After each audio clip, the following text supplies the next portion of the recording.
الفاتحہ۔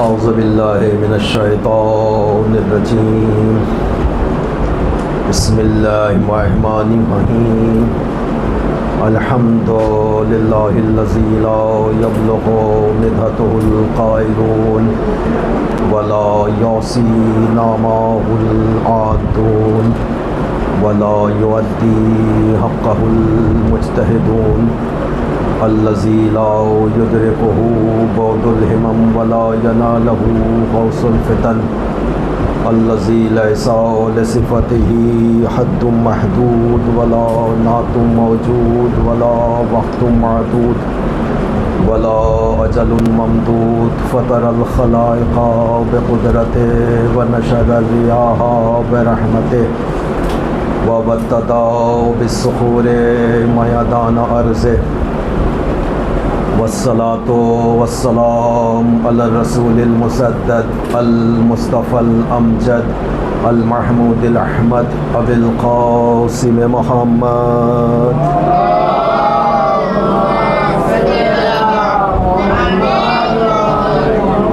والصلاة والسلام علی اہل بیتہ الطیبین الطاہرین المعصومین المظلومین، ولعنۃ اللہ علی اعدائہم ومنکر فضائلہم وغاصب حقوقہم اجمعین، اما بعد فقد قال سبحانہ تبارک وتعالی فی محکم کتابہ الحکیم، بسم اللہ الرحمن الرحیم، یا ایہا الذین آمنوا اذا قیل لکم تفسحوا فی المجالس، صلوات پڑھیں محمد و آل محمد۔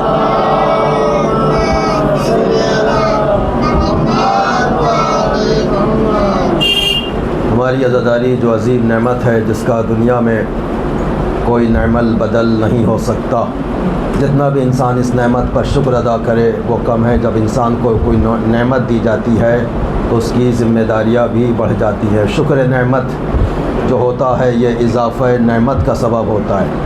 لَإِن شَكَرْتُمْ لَأَزِيدَنَّكُمْ، اگر تم نعمتوں پر شکر ادا کرتے رہو گے تو اللہ تمہاری نعمتوں میں اضافہ کرتا رہے گا۔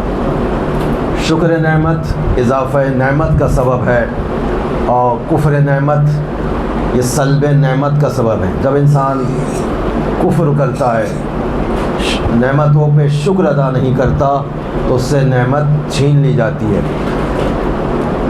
حضرت سلیمان خدا کی بارگاہ میں شکر ادا کرنے کے لیے خدا سے عرض کرتے ہیں، پروردگار تو نے مجھے مغرب اور مشرق کا بادشاہ بنایا ہے، میں چاہتا ہوں تیری مخلوق کی دعوت کروں۔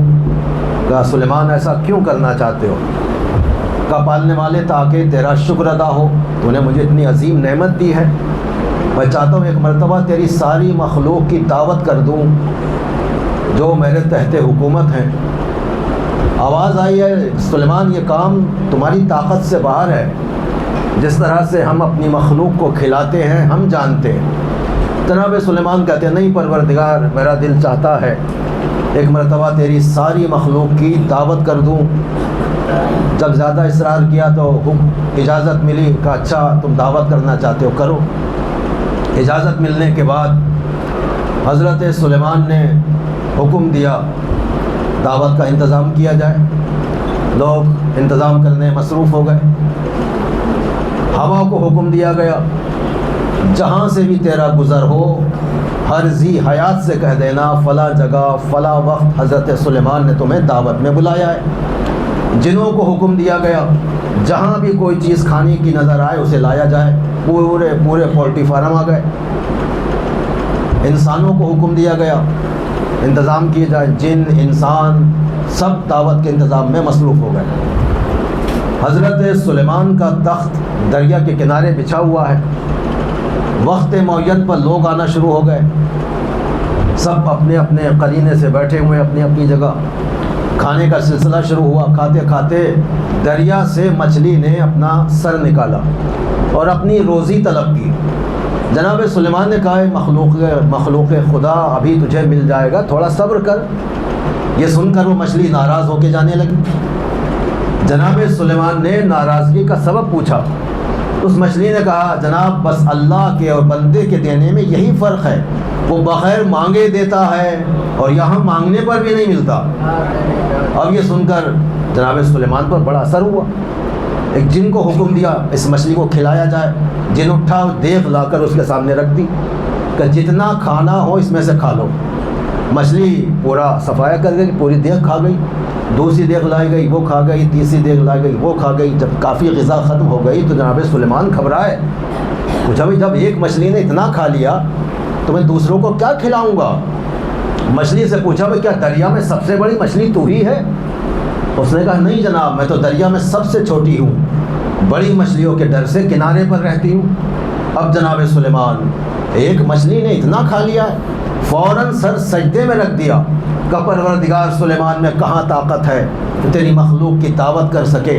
آواز آئی ہے سلیمان جب تم نے انہیں پیدا نہیں کیا تو ان کے کھلانے کا طریقہ کیا جانو؟ ہم صرف ایک دانے سے اس مچھلی کا پیٹ بھر سکتے ہیں۔ ہم نے کہا تھا یہ کام تمہارے بس کا نہیں ہے۔ اگر ہم اپنے روزی پہنچانے کا کام بندوں کے حوالے کر دیں تو 2 ہی دن میں ساری مخلوق مر جائے۔ یاد رکھو نبی ہونا اور ہے، خالق کائنات ہونا اور ہے۔ ایک صلوات پڑھے محمد و آل محمد۔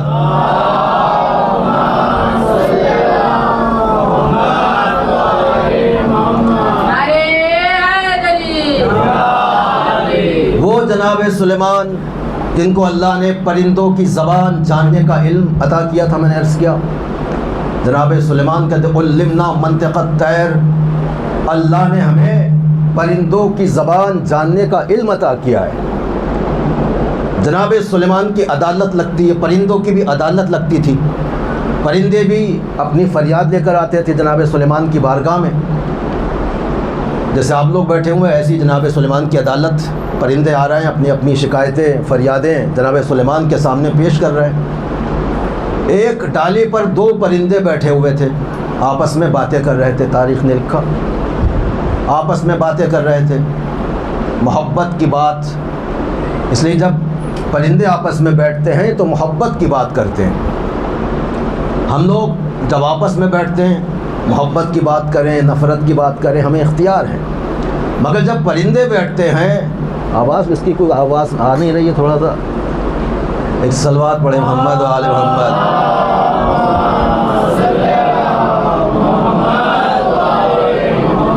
تو پرندے جب آپس میں بیٹھتے ہیں تو یہ محبت کی بات کرتے ہیں، باتیں کر رہے تھے۔ وہاں پر ایک شخص گزرا، وہاں سے ایک شخص ٹوپی پہنے ہوئے، ہاتھ میں تسبیح لیے ہوئے، لمبا سا کرتا، اونچا پاجامہ، وہاں سے گزرا تو ایک پرندے نے دوسرے پرندے سے کہا یہاں سے اڑ چلو، کہیں یہ ہمیں شکار نہ کر لے۔ تو دوسرے پرندے نے کہا دیکھو حسن ظن رکھنا چاہیے، بدگمانی نہیں رکھنا چاہیے۔ تم نے کہاں سے سمجھا یہ شکار کر لے گا؟ اس نے کہا میں نے سوچا ہو سکتا ہے شکار کر لے۔ تو آخری وقت تک حسن ظن رکھو، بدگمانی نہیں ہونا چاہیے کسی کے بارے میں بھی۔ ہمارا سماج جو بدگمانی کا شکار ہو جاتا ہے، بدگمانی کہاں تک پہنچ گئی ہے کہ لڑکھڑاتے ہوئے دیکھا تو شرابی سمجھا، لڑکھڑاتے ہوئے دیکھا تو شرابی سمجھا، یہ نہ سوچا کہ کئی روز کا بھوکا ہوگا، یہ نہ سوچا کہ کئی روز کا بھوکا ہوگا۔ بدگمانی کہاں تک پہنچ گئی ہے؟ اپنی حالت کا خود احساس نہیں ہے مجھ کو، میں نے غیروں سے سنا ہے کہ پریشان ہوں میں۔ تو یہ بدگمانی، حسن ظن ہر ایک کے بارے میں انسان رکھے، اچھا خیال۔ بدگمانی منع ہے اسلام میں، گناہ ہے بدگمانی کرنا۔ تو 2 پرندے کہہ رہے تھے یہاں سے اڑ چلو کہیں یہ شکار نہ کر لے۔ تو دوسرے نے کہا نہیں ایسا نہیں ہوگا، اور ہوا وہی۔ اس شخص نے پتھر اٹھایا اور مارا پرندے کے، اور پر ایک پرندے کو اس نے شکار کر لیا۔ دوسرا پرندہ وہاں سے اڑ کر حضرت سلیمان کی بارگاہ میں آیا، ان کا دربار سجا ہوا ہے، پرندے اپنی شکایتیں لے کر آ رہا، یہ بھی پہنچ گیا۔ جناب سلیمان سے کہا کہ میرے دوست کو ایک شخص نے شکار کر لیا ہے۔ حضرت سلیمان نے کہا اس شخص کو بلایا جائے۔ بلایا گیا، اس کے ہاتھ میں پرندہ تھا۔ کہ تم نے پرندے کا شکار کیا؟ کہا ہاتھ میں پرندہ ہے۔ کہ تو پھر ہم اس شکار کے اوپر تمہارے اوپر فرد جرم عائد کرنا چاہتے ہیں، تمہیں کوئی صفائی دینا ہے؟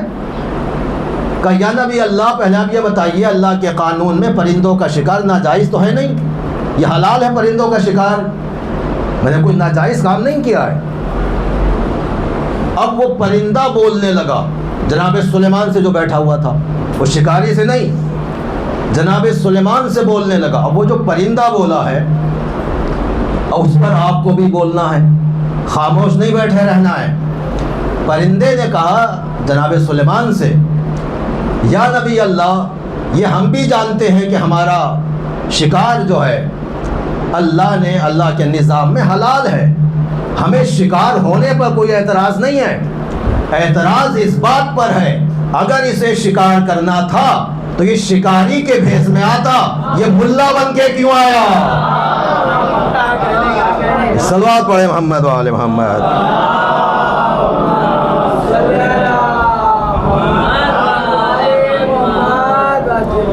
جناب سلیمان شکر ادا کر رہے ہیں اللہ کی بارگاہ میں، تو نے مجھے تمام لوگوں پر بادشاہ بنایا ہے۔ جب جناب سلیمان چلتے ہیں تو ان کے لشکر میں جن، انسان، چرند، پرند، درند سب ہوتے ہیں۔ 1 مہینے کی دوری 1 رات میں طے کر لیا کرتے ہیں جناب سلیمان۔ ہوا پہ کنٹرول ہے ان کا، سارے ان کے لشکر میں جن، انسان سب ہیں، سب پر ان کی حکومت ہے۔ اللہ نے کتنا ان کو بادشاہ بنایا، حکومت دی ہے۔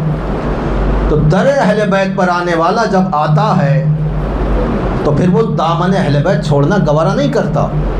ہم سب اہل بیت کے چاہنے والے ہیں، یہ دامن چھوٹنے نہ پائے، کسی بھی لمحے انسان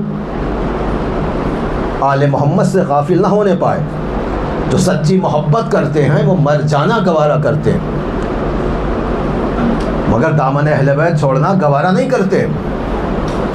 گزر رہی ہے سواری ہارون رشید کی، اپنے تاج و تخت پہ ناز، سلطنت و حکومت اور طاقت پہ ناز، یہ فوج، یہ لشکر، یہ سجی ہوئی وادیاں، ایک دم چمکتی ہوئی مرصع وادیاں، یہ گھوڑے سوار کنارے پر بیٹھے ہوئے۔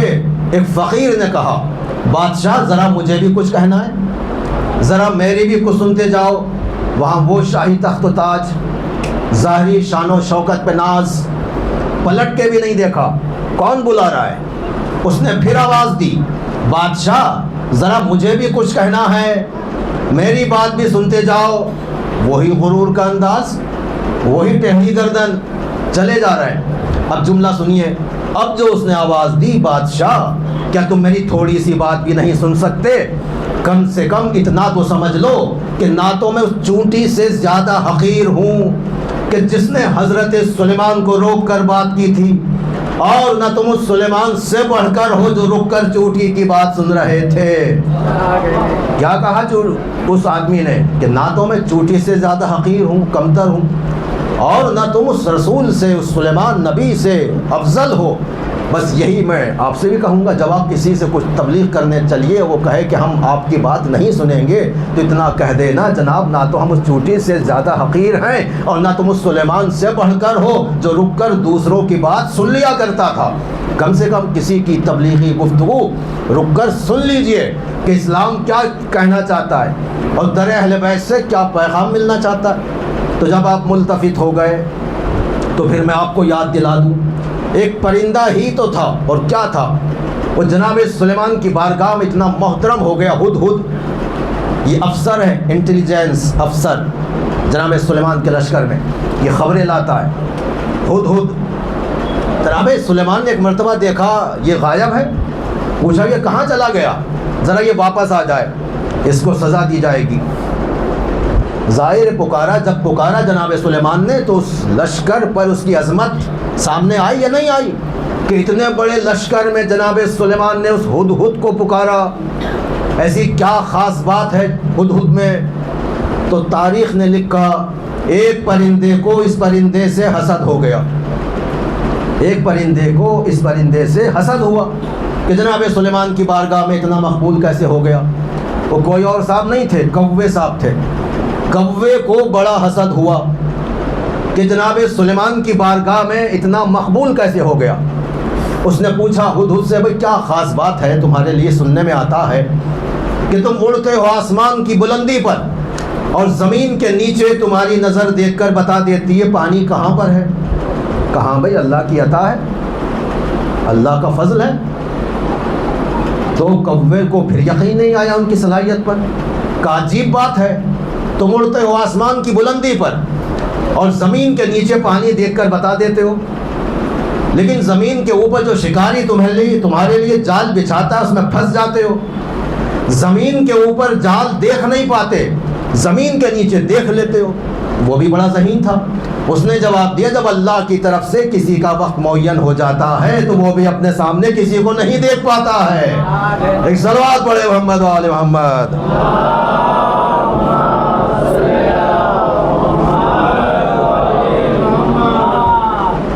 تو دامن اہل بیت تھامنے والے، اہل بیت سے محبت کرنے والے خالص محبت کرتے ہیں۔ حضرت امام جعفر صادق علیہ السلام کی بزم سجی ہوئی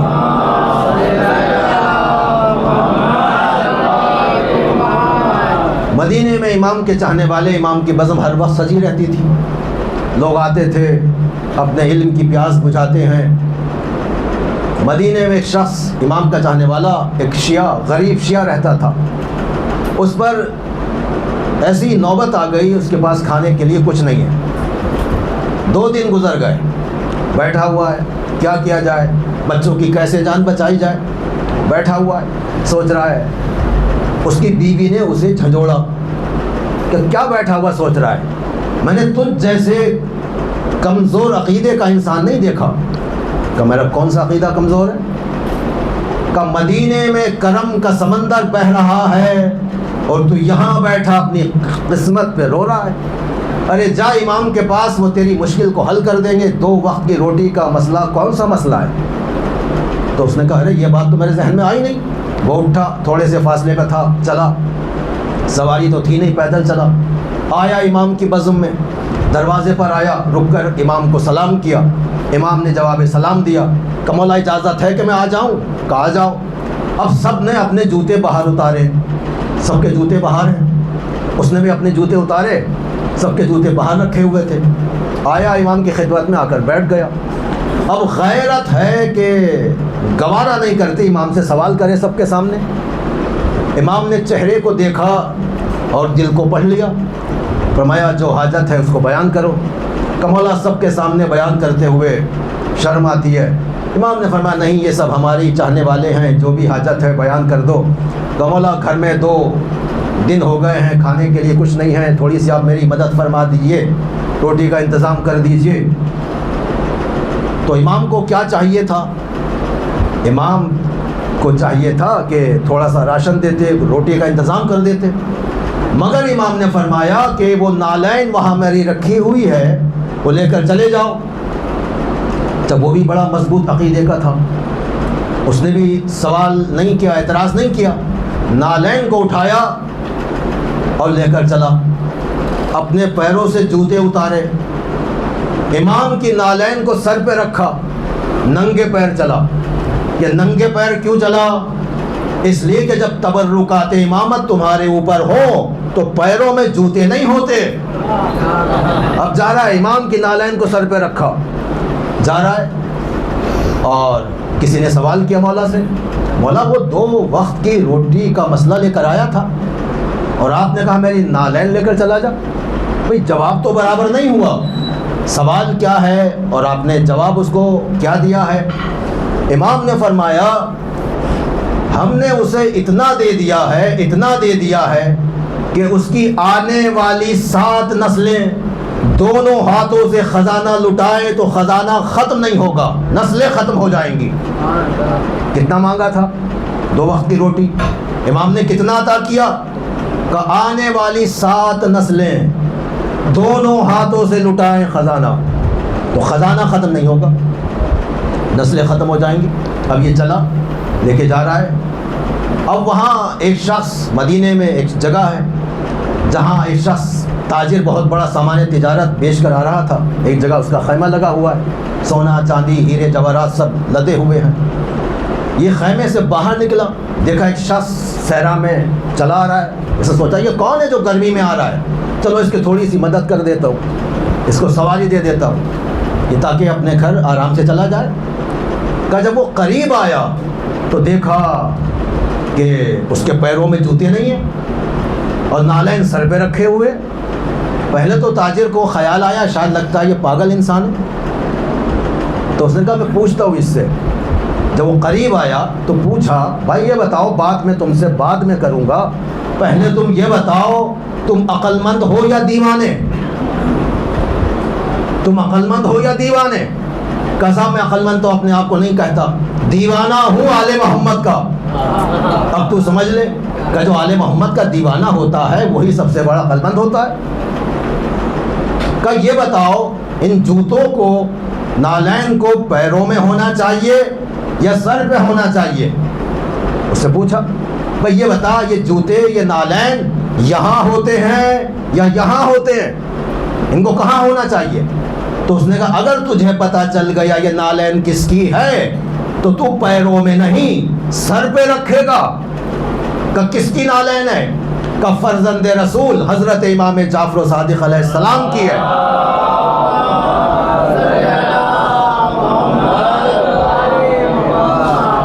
کہ تیرے پاس کہاں سے آئی؟ کہ میں امام کے پاس گیا تھا، کچھ حاجت تھی میری، تو امام نے فرمایا یہ نالین لے کر چلا جا، میں لے کر آ گیا۔ تو اس تاجر نے کہا ایسا کر اس نالین کا مجھ سے سودا کر لے۔ تو اس نے کہا تیری اوقات نہیں ہے تو امام کی نالین کو خرید سکے۔ کہا بھائی اوقات تو نہیں ہے لیکن ہدیہ تو کر ہی سکتا ہوں۔ کہا نہیں مجھے بیچنا ہی نہیں ہے، امام کی نالین ہے، میں تو اپنے گھر لے کے جاؤں گا، تبرک کے طور پر رکھوں گا اس کو، میری تو نسلیں سنور جائیں گی، مجھے بیچنا ہی نہیں ہے۔ کہا تو سمجھ لے، سوچ لے، ہو سکتا ہے تجھے امام نے اس لیے دیا ہو کہ تجھے کوئی مل جائے، تیرا سودا ہو جائے، تیری بات اس سے پٹ جائے، تو اسے نالین دے دے اور جو تو چاہے وہ سب تجھے وہ دے دے۔ تو اس نے کہا یہ بتاؤ تم اس کے بدلے میں کیا دے سکتے ہو، کتنا ہے تمہارے پاس دینے کے لیے؟ تو اس نے کہا کتنا ہے یہ تو میں نہیں جانتا، 3 سال کا سامان تجارت بیچ کر آ رہا ہوں، سونا چاندی جواہرات ہیرے سب لدے ہوئے ہیں گھوڑوں پر، اس کی حفاظت کے لیے غلام لگے ہوئے ہیں۔ کہ پھر بھی کتنا ہے؟ کہ کتنا ہے یہ میں نہیں جانتا، ہاں اتنا پتا ہے کہ تیری آنے والی 7 نسلیں دونوں ہاتھوں سے خزانہ لٹائیں تو خزانہ ختم نہیں ہوگا، نسلیں ختم ہو جائیں گی۔ کہا تو سوچ لے۔ اب اس نے سوچا بھائی اس سے بہتر تو سودا ہو ہی نہیں سکتا، میں تو امام کے پاس 2 وقت کی روٹی کا مسئلہ لے کے گیا تھا اور یہ تو منہ مانگا آفر دے رہا ہے کہ جو چاہے تو لے لے۔ کہا ٹھیک ہے یہ نالین میں تمہیں دیتا ہوں، یہ سب سامان مجھے دے دو۔ اس نے نہارے ناقہ پکڑی اور امیر بن کے اپنے گھر کی طرف جانے لگا۔ اب اس نے نالین کو لیا، ابھی تک یہ اعتراض کر رہا تھا کہ نالین کو یہاں ہونا چاہیے یا یہاں ہونا چاہیے۔ اب اس نے اپنے جوتے اتارے، امام کی نالین کو سر پہ رکھا، امام کی خدمت میں آیا، تھوڑا فاصلے پر تھا۔ اب جب امام کے دربار میں پہنچا، بزم میں پہنچا، تو لوگوں نے دیکھا بھئی یہ نالین لے کر جانے والا کوئی اور تھا، اور یہ کون ہے جو امام کی نالین لے کر آیا ہے؟ یہ آنے والا کوئی اور ہے۔ تو کسی نے پوچھا بھئی یہ نالین تمہارے پاس کہاں سے آ گئی؟ کہ تجھ سے کیا مطلب؟ کہ میں پوچھ رہا ہوں کہ یہ امام کی نالین ایک شخص جو لے کے گیا تھا، میں نے اس سے سودا کر لیا۔ کہ کتنے میں سودا ہوا؟ امام نے نہیں پوچھا، اس آدمی نے پوچھا کہ کتنے میں سودا ہوا؟ کہ میں نے اسے اتنا دے دیا ہے کہ اس کی آنے والی 7 نسلیں دونوں ہاتھوں سے خزانہ لٹائے تو خزانہ ختم نہیں ہوگا۔ تو اس نے کہا، پھر امام نے کہا تمہارا یہاں آنے کا مقصد کیا ہے؟ کہ مولا جیسے آپ نے اس کو امیر بنایا ویسے مجھے بھی امیر بنا دیجئے۔ امام نے فرمایا بھائی تو پہلے سے امیر تھا، تجھے غریب بننے کی ضرورت کیا تھی؟ کہ مولا وہ والی امیری نہیں، وہ تو پیسہ آج میرے پاس ہے کل اس کے پاس ہے، اس یہ امیری نہیں۔ کہ پھر کیا چاہتے ہو؟ کہ مولا میں آپ کے در کی غلامی چاہتا ہوں، مجھے اپنا خادم بنا لیجئے، غلام بنا لیجئے۔ کہا بھائی اسلام میں غلامی کا تصور تو نہیں ہے؟ کہ نہیں مولا میں چاہتا ہوں آپ کی خدمت میں رہوں۔ کہا ٹھیک ہے۔ اب وہ رہنے لگا۔ تاریخ میں اس کا نام معروف کرخی لکھا ہے، بغداد کا رہنے والا تھا، ہر وقت خدمت امام میں رہتا ہے، امام کی تمام ضروریات پوری کرتا ہے۔ امام فرماتے ہیں معروف پانی لاؤ وضو کے لیے، یہ پانی لا کر حاضر کر دیتا۔ امام فرماتے ہیں کھانا لگاؤ، یہ کھانا لگا دیتا۔ امام فرماتے ہیں مصلی بچھاؤ، یہ مصلی بچھا دیتا۔ امام فرماتے ہیں بستر لگاؤ، یہ بستر لگا دیتا۔ ہر وقت امام کی خدمت میں رہتا ہے۔ اور دوپہر کے وقت امام آرام کرتے تھے، یہ دروازے پر بیٹھ جاتا ہے، کہیں ایسا نہ ہو کوئی امام سے ملاقات کو آیا ہو، آواز دے، امام کی نیند میں خلل پڑ جائے، دروازے پر بیٹھا ہوا ہے۔ اب جو مسلسل ایک مدت تک دروازے پہ رہے، وہ آنے والے کو یہ تو جانتا ہوگا کہ آنے والا کس نیت سے آ رہا ہے۔ ایک شخص آیا دروازے پر، اب یہ معروف بیٹھا ہوا ہے کہ مجھے امام سے ملنا ہے۔ تم کون ہو؟ کہ میں امام کا خادم۔ کہ مجھے تم سے نہیں ملنا ہے، مجھے امام سے ملاقات کرنا ہے۔ کہ پہلے کام تو بتا، کام کیا ہے؟ اب اس نے اپنی مشکل بتائی، معروف نے مشکل کا حل بتا دیا، وہ واپس چلا گیا۔ اب کچھ مہینوں کے بعد پھر وہ شخص آیا، وہی شخص بیٹھا ہوا امام کی خدمت میں، کبھی ادھر دیکھ رہا ہے، ادھر دیکھ رہا ہے، سامنے دیکھ رہا ہے۔ امام نے فرمایا کیا دیکھ رہا ہے؟ کہا مولا وہ آپ کا غلام معروف کہاں ہے؟ تو امام نے فرمایا عجیب بات ہے، لوگ ہمیں پوچھتے ہوئے یہاں آتے ہیں، تو غلام کو پوچھ رہا ہے۔ کہا مولا میں ایک مہینہ پہلے آیا تھا آپ سے ملاقات کرنے کے لیے، آپ سے تو ملاقات نہیں ہوئی، اور معروف میں مشکل میں تھا، معروف سے ملاقات ہوئی اور اس نے میری مشکل کا حل بتایا۔ کہ کیا مشکل تھی؟ کہ مولا میں آپ سے ملنے آیا تھا، میرا گھر جو ہے دریا کے اس پار تھا، کشتی نہیں تھی جانے کے لیے، تو میں آپ کے پاس آیا تھا، مجھے کوئی وظیفہ، کوئی تعلیم، کوئی قرآن کی آیت مجھے بتا دیں جس سے میں اپنے گھر پہنچ جاؤں۔ کہ پھر کیا ہوا؟ کہ مولا میں نے معروف سے کہا تو معروف نے کہا میرا نام دریا پر لینا، دریا میں تیرے لیے راستہ بن جائے گا۔ کہ پھر کیا ہوا؟ کہ مولا ایسا ہی ہوا، میں نے معروف کا نام دریا پہ لیا، دریا میں راستہ بن گیا۔ کہ تیری مشکل حل ہو گئی؟ کہا مولا میں آرام سے پہنچ گیا۔ مولا بلائیے معروف کو، پوچھ لیجئے۔ اب امام نے آواز دی معروف، اب معروف دوڑ کر آیا۔ کہ مولا کیا حکم ہے؟ امام نے فرمایا اسے پہچانتے ہو؟ کہا ہاں مولا یہ کچھ مہینے پہلے آیا تھا، مشکل میں تھا، میں نے مشکل کا حل بتا دیا۔ کہ تم نے کیا بتایا؟ کہا میں نے اس سے کہا دریا پہ میرا نام لینا، راستہ بن جائے گا۔ تو امام نے فرمایا تم نے اپنا نام بتایا، ہمارا نام کیوں نہیں بتایا؟ تم نے قرآن کی آیت کیوں نہیں بتائی؟ کہ مولا یہ بتائیے آپ کو وضو کا پانی کون لا کر دیتا ہے؟ آپ نے فرمایا تو۔ کہ مولا آپ کے لیے بستر کون لگاتا ہے؟ آپ نے فرمایا تو لگاتا ہے۔ وہ کہتا ہے مولا یہ بتائیے آپ کے لیے مصلی کون بچھاتا ہے؟ کہ تو بچھاتا ہے۔ کہ ساری ضروریات کون آپ کی پوری کرتا ہے؟ کہ تو پوری کرتا ہے۔ تو وہ کہنے لگا مولا بتائیے ایک معصوم کی زبان پر صبح شام جس کا نام گردش کرے، ایک معصوم کی زبان پر صبح شام جس کا نام گردش کرے، کیا اس میں اتنا کمال نہیں آئے گا کہ دریا پہ اس کا نام لیا جائے، دریا میں راستہ بن جائے؟ ایک معصوم کی زبان پر ایک شخص کا نام آیا تو اس میں اتنا کمال آ گیا کہ اگر دریا پہ اس کا نام لیا جائے دریا میں راستہ بن جاتا ہے۔ تو جناب فضہ کا نام حضرت علی کی زبان پر، رسول کی زبان پر، حضرت علی کی زبان پر، پنجتن کی زبان پر، کیا فضہ میں اتنا کمال نہیں آئے گا کہ 40 سال تک قرآن کی آیات میں گفتگو کرے؟ ایک صلوات پڑھے محمد و آل محمد۔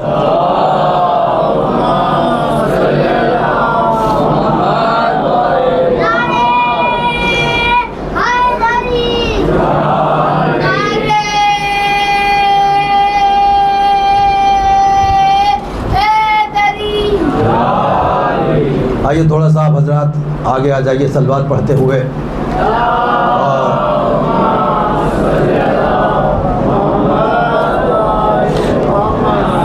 تو نعمتیں بے شمار ہیں، اگر انسان آل محمد کے گھرانے میں کنیزوں کو، غلاموں کو سمجھ لے تو آل محمد سمجھ میں آ جائیں گے۔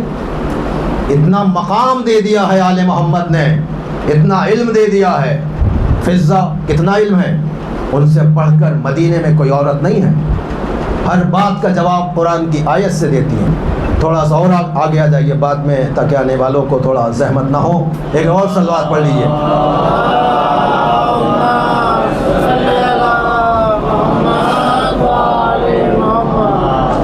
بے شمار نعمتیں، انسان نعمتوں پر اس کا شکر ادا کرے۔ کتنی نعمتیں ہیں، بہت سی نعمتیں ابھی پڑی ہوئی ہیں، انسان کی عقل اس قابل نہیں ہوئی کہ ان نعمتوں کو پہچان سکے کہ وہ کیا ہے۔ بہت سی نعمتوں کو آج انسان سمجھ پایا ہے، بہت سی نعمتیں اس کی پڑی ہوئی ہیں، انسان کی عقل ابھی اس قابل نہیں ہوئی۔ جبرائیل امین رسول خدا کے پاس آسمان سے ایک بھنا ہوا مرغ لے کر آتے ہیں۔ بھنا ہوا مرغی، اس کو کہتے ہیں حدیث طیر، اس کو سب نے لکھا ہے۔ بھنا ہوا مرغ لائے، کہا یا رسول اللہ یہ اللہ نے آپ کے لیے بھیجا ہے، آپ اسے کھائیے۔ تو آپ نے فرمایا میں اس کو تنہا کھاؤں یا کسی کو شریک بھی کر سکتا ہوں؟ تو جبرائیل نے کہا یا رسول اللہ، اللہ کہہ رہا ہے آپ اس کو شریک کر سکتے ہیں جو اللہ کی مخلوق میں سب سے بہترین بندہ ہو۔ تو پیغمبر نے دعا مانگی پروردگار تو اسے بھیج دے تو تیری مخلوق میں تیرا سب سے بہترین بندہ ہو۔ حضرت علی آئے، دروازے پر انس نگہبان موجود ہے، کہ مجھے رسول خدا کے پاس جانا ہے۔ انس نے کہا رسول خدا اس وقت بزی ہیں، مشغول ہیں، کسی کام میں ملاقات نہیں ہو سکتی ہے۔ حضرت علی واپس ہو گئے۔ پھر پیغمبر اسلام دعا کرنے کے بعد انتظار کر رہے ہیں پروردگار تو اسے بھیج دے جو تیری مخلوق میں تیرا سب سے بہترین بندہ ہو۔ پھر حضرت علی آئے، انس دروازے پر، کہ مجھے رسول خدا کے پاس جانا ہے۔ پھر انس نے یہی کہا کہ رسول خدا اس وقت نہیں مل سکتے۔ پھر حضرت علی واپس ہو گئے۔ پھر رسول نے انتظار کرنے کے بعد دعا مانگی پروردگار اللہم آتنی بحب خلقک الیک، پروردگار تو اس کو بھیج دے جو تیری مخلوق میں تیرا سب سے بہترین بندہ ہو۔ پھر حضرت علی آئے، کہ مجھے رسول خدا سے ملنا ہے۔ اب جو ذرا آواز بلند ہوئی، رسول خدا کے کانوں میں آواز پہنچی، تو کہا انس یہ دروازے پر کون ہے؟ کہا یہ علی ہیں۔ کہا بھیجتے کیوں نہیں؟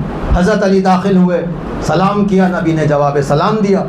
کہا یا علی ہم بڑی دیر سے انتظار کر رہے تھے، تم آ نہیں رہے تھے۔ کہا یا رسول اللہ یہ انس نہیں آنے دے رہا تھا۔ آپ نے انس کو بلایا، بھئی کیا بات ہے؟ کہا یا رسول اللہ چونکہ آپ نے دعا مانگی تھی اور میں یہ چاہتا تھا میرے قبیلے سے، میرے کٹمب سے کوئی شخص آ جاتا۔ یہ کیوں کہا کہ میرے قبیلے کا کوئی شخص آ جاتا؟ تو معلوم علی سے حسد کرنے والے رسول کی بزم میں موجود تھے، جو بشریت کے روپ میں نبی کی بزم سے بول رہے تھے۔ جلتا ہے کیوں علی کے کمالات دیکھ کر، جلتا ہے کیوں علی کے کمالات دیکھ کر، عزت خدا بھی دیتا ہے اوقات دیکھ کر، عزت خدا بھی دیتا ہے اوقات دیکھ کر۔ کہ صلوات پڑھے محمد و آل محمد۔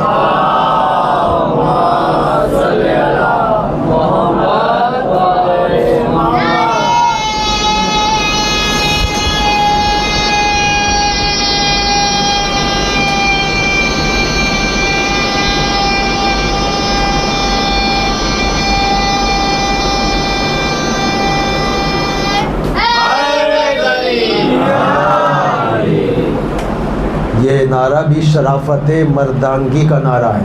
جب کوئی نعرہ لگاتا ہے تو یہ روح کی طہارت ہے، جو لفظ یا علی آپ سے کہلوا لیتا ہے۔ یہ نام ہر ایک کی زبان پہ جچتا نہیں ہے، یہ محبت بھر کے بن کر ہر ایک کے دل میں بستا نہیں ہے۔ اس کے لیے پاک ظرف چاہیے، پاک ظرف، اس لیے کہ یہ سینہ جو ہے اہل بیت کی محبت کا گھر ہے، ولایت کا گھر ہے۔ یہاں سے نجاستوں کو نکال دو، جہاں نجاست ہوگی وہاں محبت نہیں آ سکتی ہے۔ تو یہ ہمارا دل اہل بیت کی محبت کا گھر ہے، نجاست نہیں آنی چاہیے گھر میں۔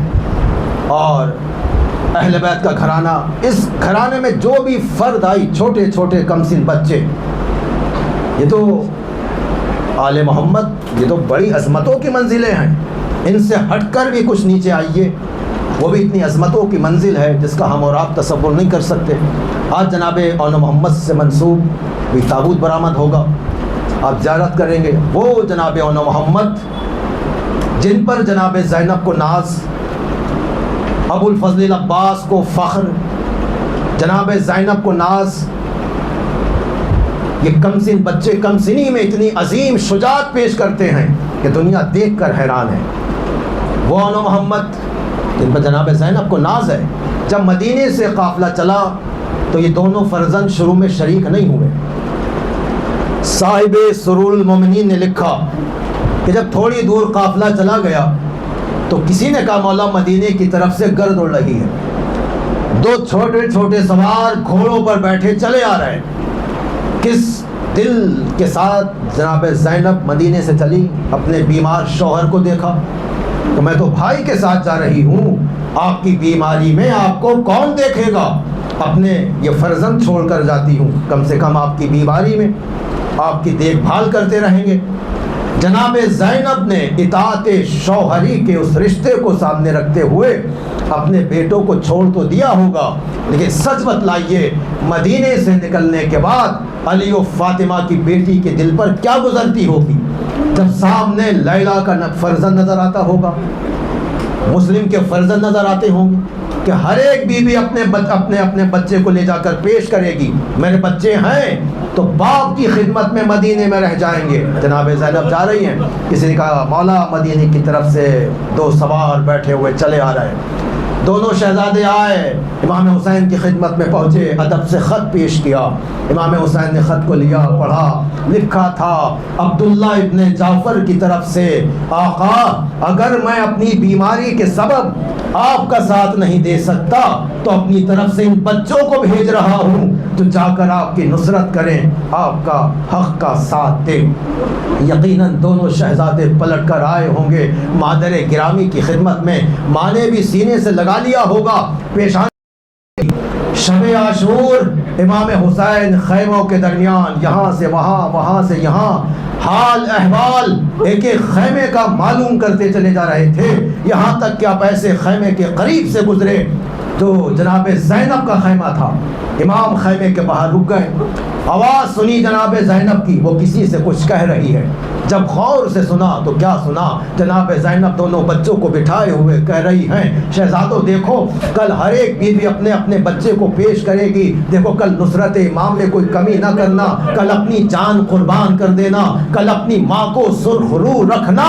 جب یہ امام حسین نے سنا آنکھوں سے آنسو جاری ہو گئے، ایک جملہ کہا اے خدا میری بہن زینب کو صبر دے دے، کتنا بے کسی کا جملہ ہے، کیا کہا اے خدا میری بہن زینب کو صبر دے دے، یہ کہہ کر امام آگے بڑھ گئے، مگر ساری رات زینب بچوں کو سمجھاتی رہی، دل کہتا ہے بزرگوں کے تبرکات نکال کر بچوں کے جسموں پر سجا رہی ہوں گی، دیکھو یہ دادا کی عبا ہے، یہ کسی کی زرہ ہے، یہ کسی کے پرچم ہے، یہ تلوار ہے، سمجھا رہی ہیں، یہاں تک کہ صبح عاشور نمودار ہوئی، وقت گزرنا شروع ہوا، ایک ایک کی لاش خیمے میں آ رہی ہے، اب اونا محمد بھی آ گئے، مامو جان ہمیں بھی میدان میں جانے کی اجازت عطا ہو۔ عزادارو جب امام نے اجازت دی ہے دونوں شہزادے میدان میں آئے، قیامت کا حملہ کیا، حملہ کرتے کرتے بہت سے دشمنوں کو فنار کیا، لڑتے لڑتے دونوں شہزادے دریا پہ پہنچ گئے، دریا کی ٹھنڈی ہوا آئی تو اور نے محمد سے کہا بھائی ارے کاش ہم سکینہ کی مشق لے آتے، بھائی ارے کاش ہم سکینہ کی مشق لے آتے۔ ادھر لشکر یزیدی میں شور مچ گیا، ارے زینب کے بچوں نے دریا پہ قبضہ کر لیا تو 5000 کے لشکر نے قریب آ کر نہیں دور سے کسی نے تیر مارا، کسی نے نیزہ مارا، کسی نے خنجر مارا، کسی نے تلوار ماری، جسے کچھ نہیں ملا اس نے پتھر مارے، جب اونو محمد سے گھوڑوں پہ سنبھالا گیا زخمی ہوتے چلے گئے، گھوڑے سے گرے، آواز دی مامو جان ہماری مدد کو آئیے، عزادارو امام حسین دوڑے، ابو الفضل عباس بھی ساتھ ساتھ ہیں، اونو محمد کو زخمی حالت میں اٹھایا، اونو محمد نے کہا مامو جان اماں سے کہہ دینا ہم دریا پہ ضرور گئے تھے مگر ہم نے پانی نہیں پیا۔ عزادارو اونو محمد نے آخری ہچکی لی، جب بیعت آتی ہے خیمے میں تو جناب زینب اس کا استقبال کیا کرتی تھی، لیکن جب اون محمد کے لاشیں خیمے میں آئے تو اب زینب نظر نہیں آ رہی ہیں۔ امام حسین نے آواز دی، بہن زینب تمہارے بچے آ گئے۔ عزادارو زینب آگے بڑھی، ایک بچے کو ایک زانو پہ لٹایا، ایک بچوں کو ایک زانو پہ لٹایا۔ شاید نکاحوں میں بچوں نے پوچھا ہو مادر گرامی اب تو ہم سے راضی ہو گئی، بس یہی وہ وقت تھا جناب زینب نے دعا کے لیے ہاتھ اٹھائے، پروردگار تیرا شکر ہے کہ تو نے میری قربانی کو قبول کر لیا۔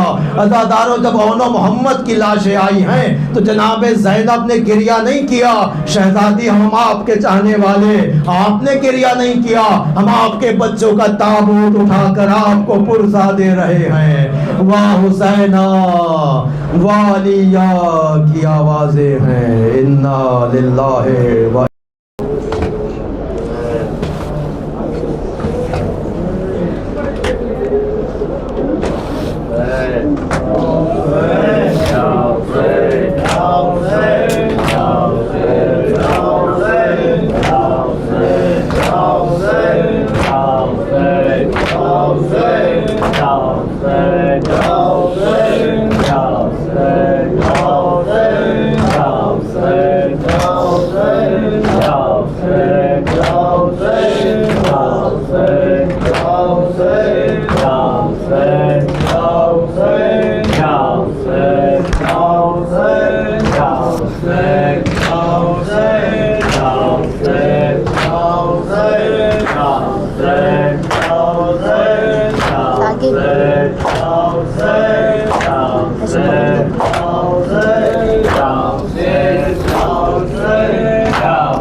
پورا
کہتی تھی زینب